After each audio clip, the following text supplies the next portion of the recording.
Hi guys, good morning. Welcome to my mini blog channel. तो आज मेरा NTPC 2027 के 30 डेज़ के टारगेट का तीसरा दिन है। तो गाइस, अगर आप सब का पढ़ने में मन नहीं लग रहा है या फिर आप सबको चीज़ें याद नहीं रहती हैं, जो भी आप सब पढ़ते हैं, जो अपना टारगेट बनाते हैं, तो गाइस ये वीडियो आपके लिए है। आप हमारे चैनल को सब्सक्राइब कर लीजिए और बेल आइकन को ऑन कर लीजिए ताकि मेरे वीडियोज आप सभी के पास पहुंचता रहे। एंड आई मेक श्योर कि इससे आप सभी को फ़ायदा ही होगा। तो फ्रेंड्स, बने रहिए मेरे साथ। तो आज का हम अपना जो रूटीन है उसे शुरू करते हैं गाइस। तो हम पहले अपना सुबह का जो काम रहता है उसे करके फिर उसके बाद टारगेट अपना लिख कर, आज मुझे चूँकि लाइब्रेरी थोड़ा सुबह जाना था, कुछ काम था, तो इसलिए मैं साफ़ सफाई करके फिर उसके बाद नहाकर आ गई थी। फिर उसके बाद खा पी कर लाइब्रेरी के लिए तैयार हो रही थी। और गाइस, आज 2-3 दिन से मतलब सुबह के टाइम बारिश होता है तो जाने में भीग जाते, इसलिए हम सोचे कि सुबह ही निकल जाए जब बारिश कम था। तो इसलिए मैं अपना लाइब्रेरी के लिए तैयार हो रही थी।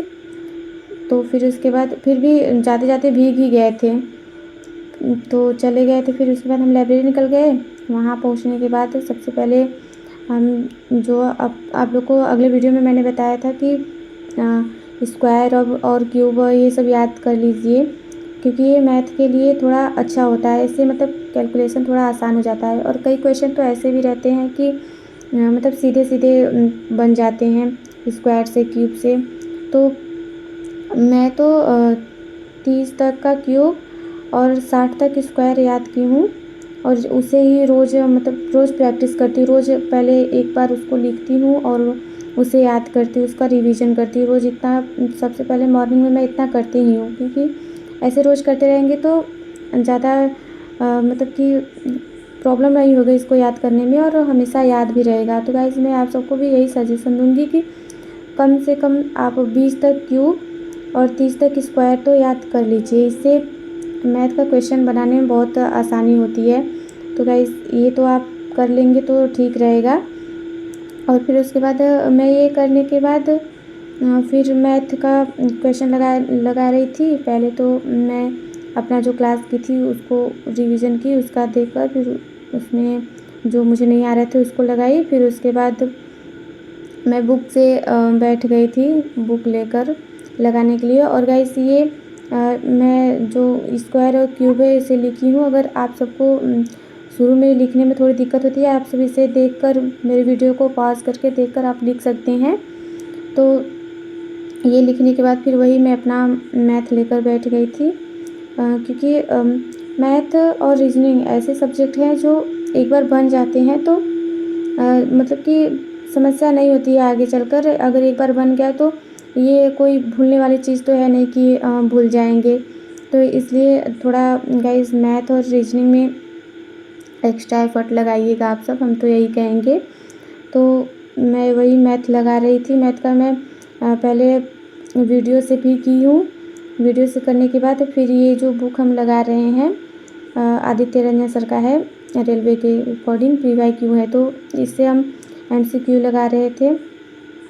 बुक से ऑलमोस्ट हमें लगता है कि 50 क्वेश्चन हम किए थे। फिर उसके बाद यही है, बुक करने के बाद फिर एक वीडियो भी किए। तो ये इतना मैथ के लिए हम किए थे। और टेस्ट में मेरा वही लगाए थे, तो 20 और 25 के बीच में ही नंबर आते हैं। 1-2 गलत भी हो जाता है, कभी कभी तो एक्यूरेसी एकदम सही रहता है 100%, और कभी कभी गलत हो जाता है। तो अभी तो टाइम है, सुधार लेंगे। तो इसलिए मैथ के लिए, और मैथ और मेरा तो GK थोड़ा वीक है अभी। और रीजनिंग ठीक है, रीजनिंग में एवरेज 26, 27, 28, कभी कभी तो 29 भी आ जाता है, तो वो मेरा ठीक है। और मुझे मैथ पर थोड़ा काम करना है और GK को स्ट्रॉन्ग करना है, क्योंकि मेरा GK थोड़ा वीक है। तो इसलिए फिर मैं मैथ लगा रही थी। मैथ लगाने के बाद फिर उसके बाद मैं अपना GK लेकर बैठ गई थी। सबसे पहले मैंने GK में धार्मिक स्थल लिखी थी आज, क्योंकि मुझे थोड़ा पहले ही घर आना था। तो मैं कुछ झूठ इसमें नहीं बोलूँगी, क्योंकि मुझे पहले आना था, तो मैं आज अपना पूरा टारगेट नहीं कर पाई हूँ, लेकिन मैंने कोशिश किया है कि ऑलमोस्ट सभी सब्जेक्ट को पढ़ लूँ, थोड़ा थोड़ा ही पढ़ूँ, भले ही पर सबको पढ़ लूँ। तो इसलिए आज मतलब कि मुझे दोपहर 2-2:30 बजे तक हमको घर आना था। मम्मी कॉल कर दी थी कि आओ काम है, तो उसके लिए फिर मैं सुबह ही गई थी, तो उसी हिसाब से अपना बना ली थी शेड्यूल कि मुझे ये करना है।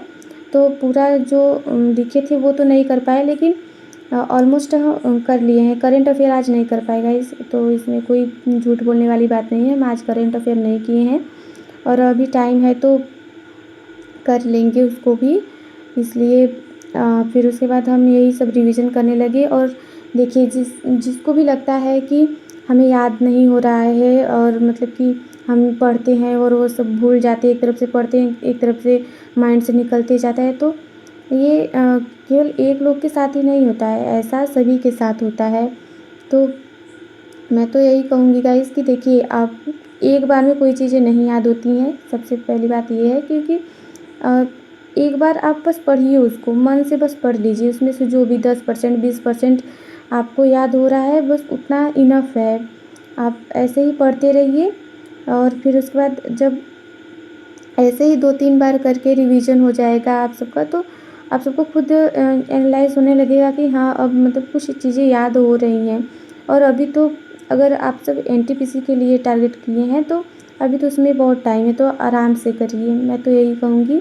और बाकी अभी जो ग्रुप डी के लिए हैं, उनको तो थोड़ा एक्स्ट्रा एफ़र्ट लगाना पड़ेगा, क्योंकि यही नेक्स्ट मंथ से ही पेपर है।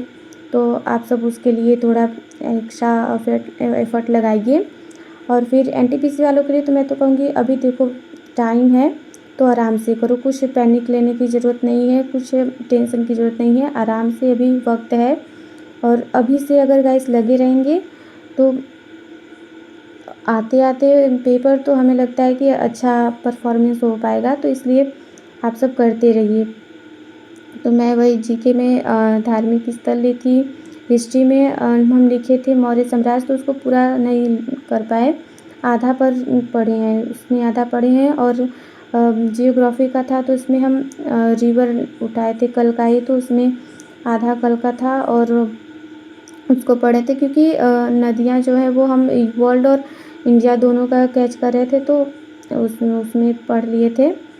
कल जो थोड़ा पढ़े, फिर थोड़ा आज पढ़े, फिर यही सब पढ़ने के बाद फिर मम्मी कॉल कर दी कि घर आओ काम है, तो आ गई। और ये देख सकते हैं गाइस, इसे तो हमारे यहाँ जोनरी, मक्का, भुट्टा और बाल के नाम से जाना जाता है। और आप सब बताइएगा कि आप सब इसे किस नाम से जानते हैं। तो फिर ये खा पी कर फिर मैं चली गई थी खेत, क्योंकि काम खेत में ही था। ये देख सकते हैं, रास्ते में का थोड़ा हम शूट कर लिए थे। तो फिर यही सब करने के लिए फिर मैं खेत चली गई थी। खेत में मम्मी पापा थे। मेरे खेत में इस टाइम फसल लगाया हुआ है, तो उसके लिए वो देखिए मम्मी पापा है वहाँ पर। तो इसी का खेत का यही घास साफ़ करना था, क्योंकि बहुत ज़्यादा हो गया था और इसमें कीड़े भी लग रहे थे। तो पापा दवाई इसमें छिड़कने के लिए लाए थे, वो जो नीला डिब्बा दिख रहा है उसी से दवा छिड़के थे। तो पापा वो करने के बाद फिर घास वो भी निकालने लगे थे और मम्मी भी निकाल रही थी। ये देखिए, बताइएगा आप सब किस चीज़ का पौधा लगा है मेरे खेत में। और यही करने के बाद फिर मैं भी कुछ टाइम तक मतलब कि घास वास साफ़ की। और ये देखिए, जो ये बाँस ये सब लगा हुआ है ना, ये जो पौधा है इसी पर मतलब कि पूरा छाप लेगा और इसी पर चढ़कर ये फरता है। तो आप सब बताइएगा ज़रूर गाइस कमेंट में कि किस चीज़ का पौधा है, मैं कमेंट ज़रूर पढ़ूँगी। तो फिर यही सब करने के बाद मैं की थोड़ा टाइम तक मैं भी घास साफ़ की। फिर उसके बाद मैं घर चली गई थी। तो मम्मी बोली कि जाओ घर, आज खाना बना दो, क्योंकि बहुत ज़्यादा है। आप सब देख सकते हैं कितना ज़्यादा घास लगा हुआ है और इसमें कीड़े भी लग रहे थे, तो इसलिए उसको साफ़ करना बहुत ज़रूरी था। तो मैं यही थोड़ा की, फिर उसके बाद चली गई थी घर। घर पर जाकर मैं खाना बनाकर फिर उसके बाद वही खा पी कर बैठ गई थी। मैं थोड़ा सा पढ़ी हूँ, उसका हम शूट नहीं किए हैं, क्योंकि खाना बनाते ही बहुत लेट हो गया था। फिर उसके बाद ये सब करने के बाद फिर मैं बैठ गई थी अपना एडिटिंग करने के लिए। तो गाइस आज के लिए इतना ही, मिलते हैं कल, तब तक के लिए राधे राधे।